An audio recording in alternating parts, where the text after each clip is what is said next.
The last time a global reserve currency issuer authorized the strategic acquisition of a non-sovereign asset, the nominal price of that asset was repegged by 69% within 12 months.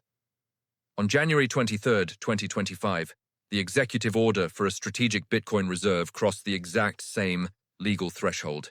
While the markets are celebrating a Bitcoin president and a new era of digital adoption, the institutional machinery being assembled in Washington suggests a different objective entirely. We decode these signal flows weekly here at Finance Saga.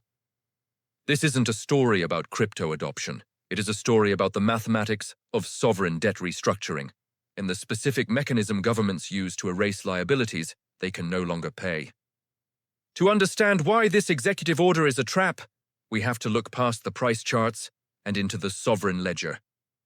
When a nation's debt to GDP ratio crosses 130%, as the US has now effectively done, and interest expenses consume more than 30% of tax receipts, the state enters a condition known as fiscal dominance.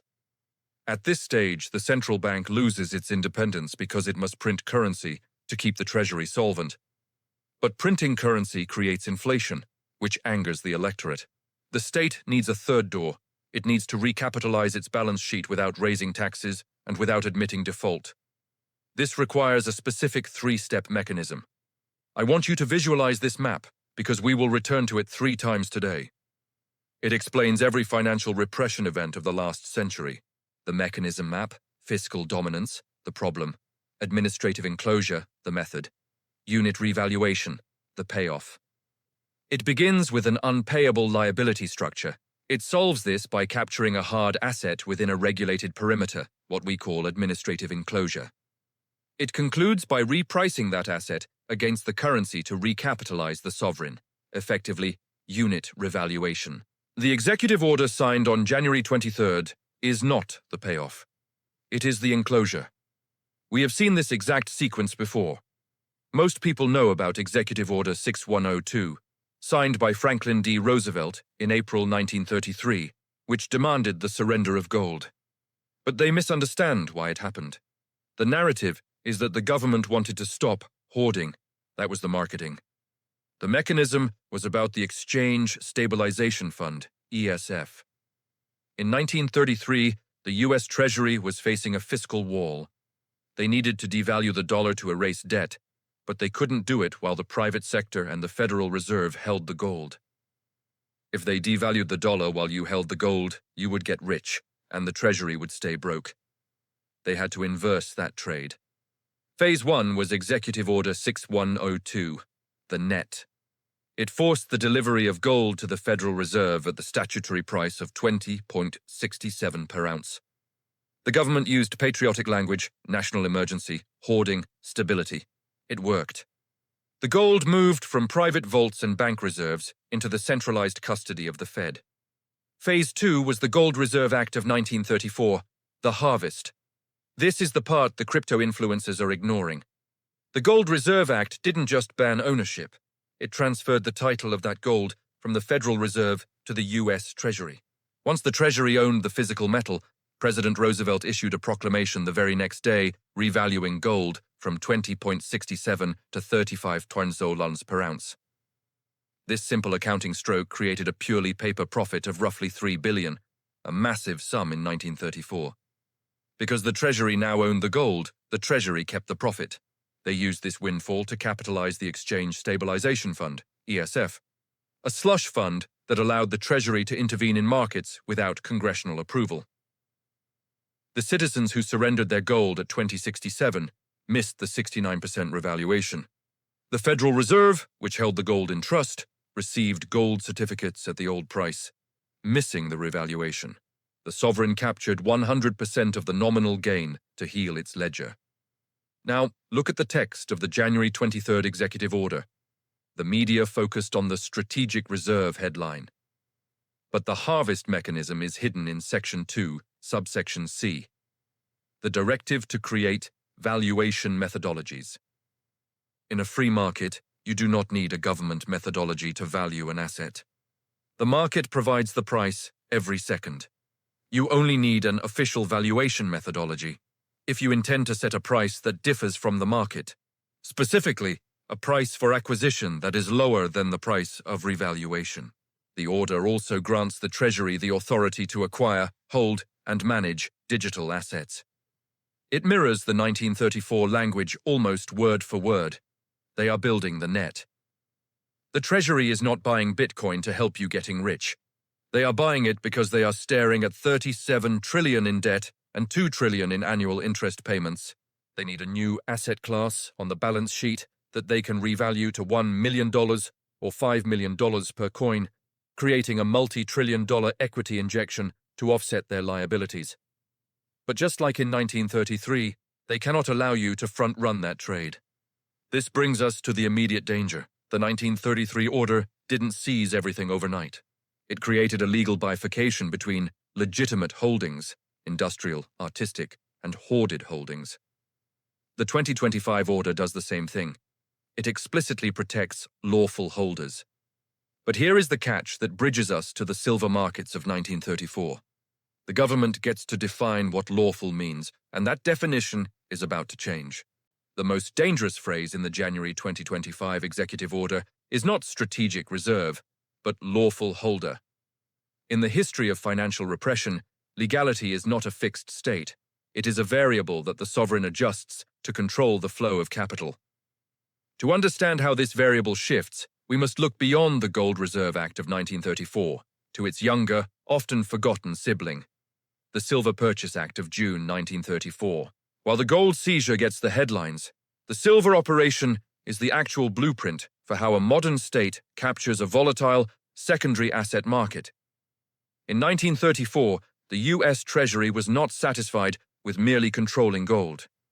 They needed to inflate the money supply further to combat deflation, so they targeted silver. They didn't just demand you hand it over. They used the tax code to make holding it ruinous. The government imposed a 50% tax on all profits from silver transfers. This tax effectively capped the upside for private holders, while the government accumulated the physical metal. They created a wedge between the market price and the realizable price for the citizen. If the market price went up, the government took half the gain. If it went down, you took the loss. The lawful holder was the one who sold to the Treasury. The speculator was taxed into oblivion. This brings us back to our core diagnostic tool. Let's look at the second iteration of the mechanism map. We have moved from the high-level problem to the specific implementation. The mechanism map, iteration 2. Funding source, private savings, intermediary, the compliance choke point, macro outcome, sovereign recapitalization. The intermediary is the key variable here. In 1933 and 1934, the intermediaries were the commercial banks. They were ordered to close their safe deposit boxes and report gold holdings. Today, the intermediaries are the centralized exchanges, Coinbase, Kraken, Gemini, and the stablecoin issuers like Circle and Tether. These entities are the deputized sheriffs of the new regime. The executive order establishes the compliance choke point by creating a binary distinction in the market. On one side, you have white-listed Bitcoin. This is Bitcoin held in custody by a regulated entity, fully KYC'd, fully traceable, and subject to the new unvaluation methodologies mentioned in Section 2. This Bitcoin is lawful. On the other side, you have gray Bitcoin, assets held in self-custody, mixed coins, or assets interacting with privacy protocols. The trap is that the government does not need to kick down your door to seize your self-custody Bitcoin. They only need to make it non-fungible by instructing the intermediaries, the exchanges, to reject deposits from unhosted wallets that cannot provide a full chain of custody history. They effectively demonetize the private sector's holdings. If you cannot deposit your self-custody Bitcoin onto an exchange to sell it for dollars to pay your taxes or buy a house, its economic value collapses for you, even if the global price is rising. You become an unlawful holder, not because you committed a crime, but because you cannot meet the new impossible compliance standard for re-entry into the banking system. This is exactly how the unlawful toggle works. It's a regulatory blockade. The source script mentions unlawful holders don't have rights protected by the executive order. This is correct, But the mechanism is subtler than simple forfeiture. It is about liquidity. The government creates a closed loop where only lawful, government-accessible Bitcoin has liquidity. This forces the market to migrate voluntarily into the trap. You move your coins to Coinbase because you want to be able to sell them. Once they are on Coinbase, they are within the net. We are already seeing the foreshadowing of this with the travel rule and the Treasury's proposed rulemaking on unhosted wallets. The executive order accelerates this by creating the Treasury's own demand for the asset. Section 3 authorizes acquisition through fines, penalties, and settlements. This creates a perverse incentive structure. The Department of Justice and the SEC now have a budgetary reason to target crypto entities. Every settlement is paid in Bitcoin that goes directly into the strategic reserve. They are not just regulators anymore. They are bounty hunters filling the sovereign vault. Why go through this trouble? Why not just print more dollars? Because we have reached the mathematical limit of unbacked fiat expansion. The bond market is signaling that it will no longer accept paper promises without a hard asset backstop. The yield curve knows the score. However, there is a fascinating anomaly in the data. If debt to GDP at 132% automatically triggers confiscation, why hasn't it happened in Japan? Japan has a debt to GDP ratio exceeding 250%, nearly double that of the United States. Yet the Bank of Japan has not seized gold from its citizens, nor has it nationalized the crypto markets. The Japanese saver is still relatively free. This Japanese exception is the single most important counterexample in macroeconomics today. If we can understand why Japan hasn't confiscated assets, we can identify exactly when the US will. The difference lies in the funding structure.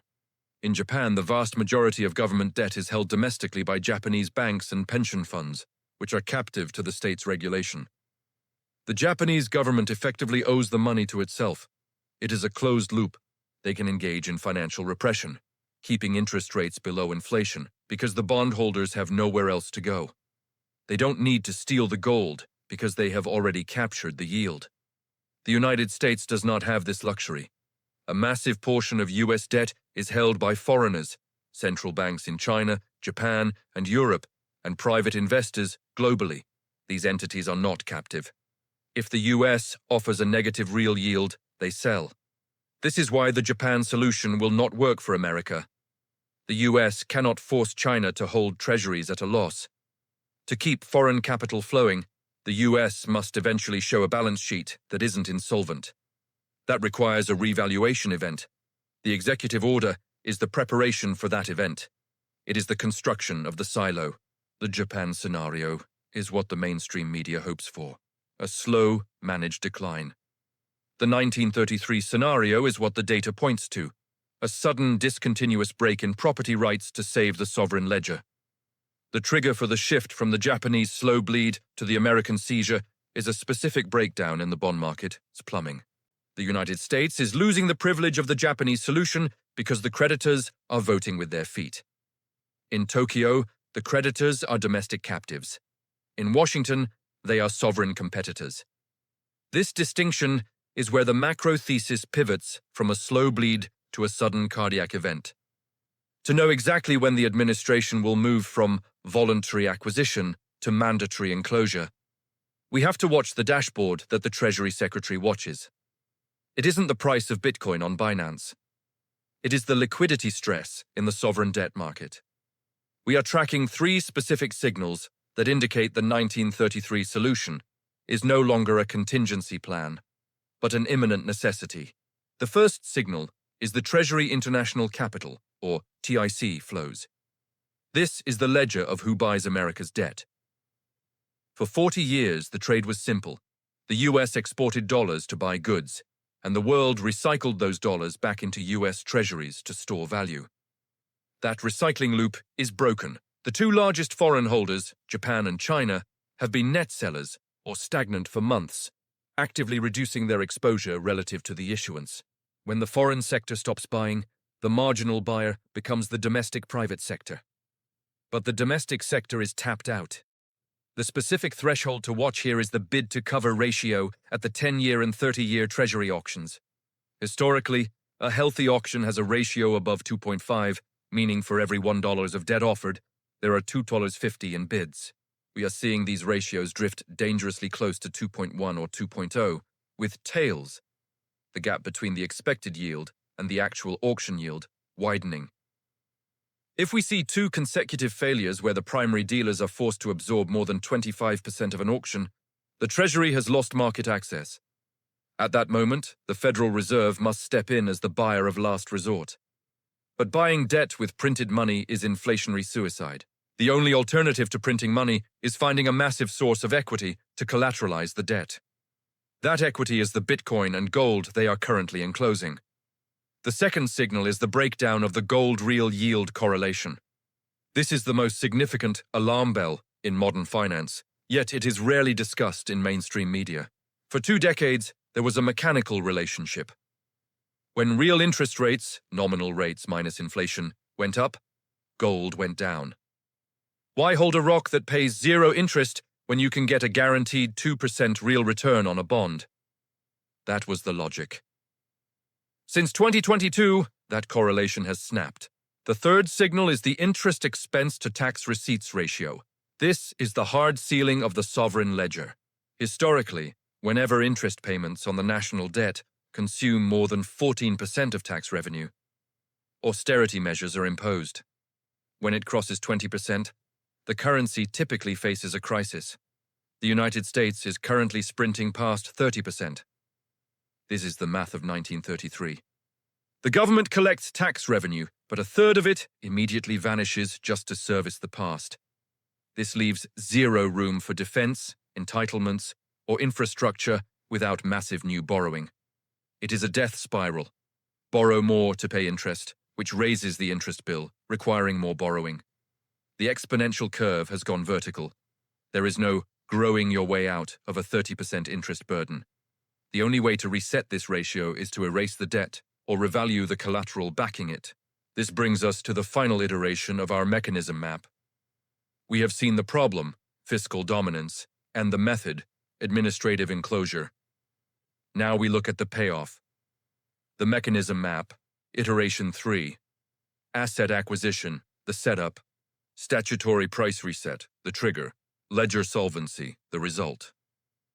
The executive order is the asset acquisition. They are filling the vault. The statutory price reset is the moment they declare 1 Bitcoin equals $1,000 and 1 ounce of gold equals $20,000. By doing this, the Treasury suddenly holds $5 trillion to $10 trillion in equity on its balance sheet. This new equity acts as a solvency event. It restores confidence in the dollar, not because the government stopped spending, but because the dollar is now backed by a revalued asset base. They dilute the debt by inflating the asset side of the ledger. But for this mechanism to work for them, it must fail for you. If you hold the Bitcoin, you capture the revaluation, and the government stays broke. Therefore, the statutory price reset must be preceded by the mandatory conversion of private holdings into government claims. They will not confiscate your Bitcoin and give you nothing. That is unconstitutional and causes revolution. They will confiscate your Bitcoin and give you fair market value, in dollars, at the price before the revaluation. This is the windfall profits tax logic, applied to a monetary reset.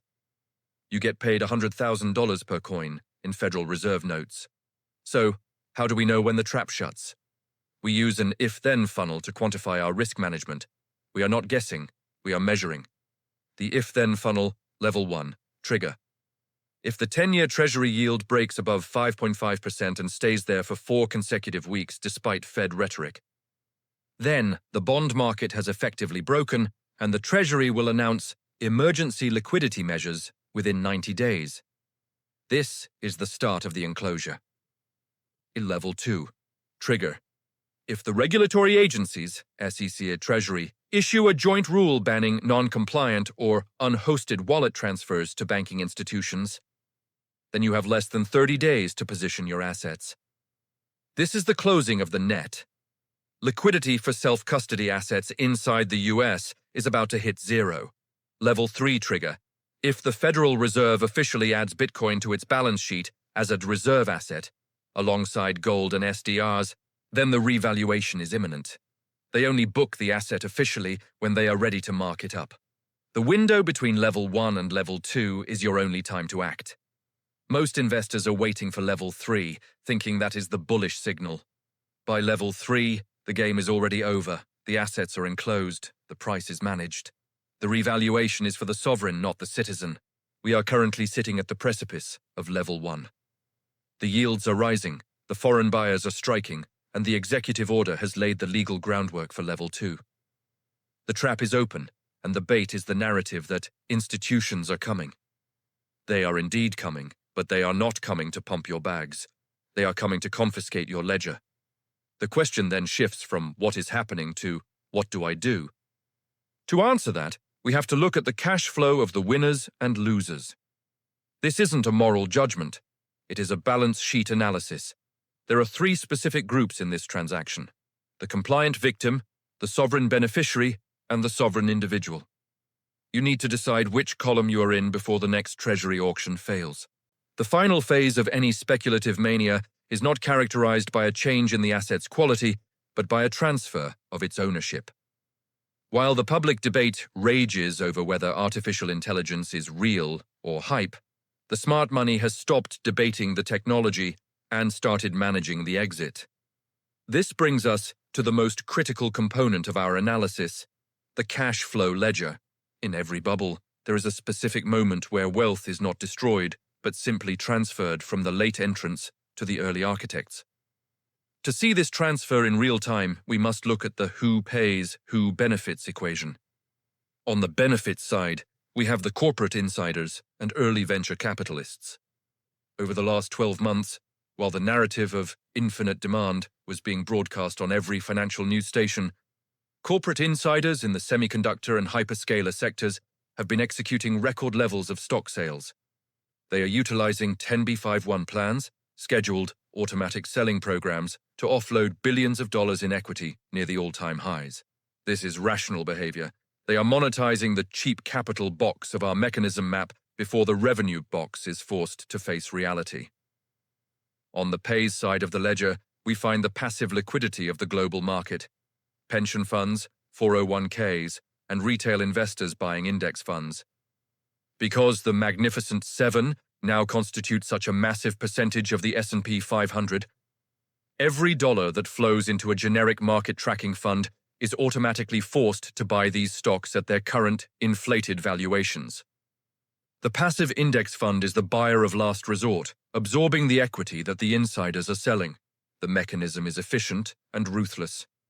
The future returns of the retiree are being diluted to fund the present exit of the executive.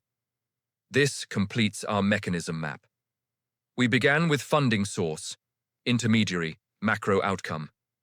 We have seen that the macro outcome, profitable end-user demand, is currently blocked. As a result, the map is rerouting. The final version of the map looks like this: funding source, retail passive capital, intermediary, inflated stock price, exit liquidity, insider cash out. The arrow no longer points to innovation, it points to liquidation. The physical infrastructure, the chips, the data centers, the fiber, will remain. Just like the railways of 1850 and the fiber cables of 2000, these assets will eventually be useful. But they will likely be useful only after their valuation has been reset to a level that reflects their actual cash-generating power, not their speculative potential. It is important to state clearly that this is not a prediction of the end of AI. It is a diagnosis of the price of AI. The internet survived the dot-com crash. Amazon survived a 90% drawdown, but the investor who bought Amazon in 1999 and held through the crash waited a decade to break even. The time cost of capital is the penalty paid for mistaking a structural shift for a cyclical upswing. The technology is revolutionary. The price you are paying for it is historical. So, what is the rational move in a market disconnected from gravity? It is to watch the if-then triggers we established. Watch the operating margins of the hyperscalers.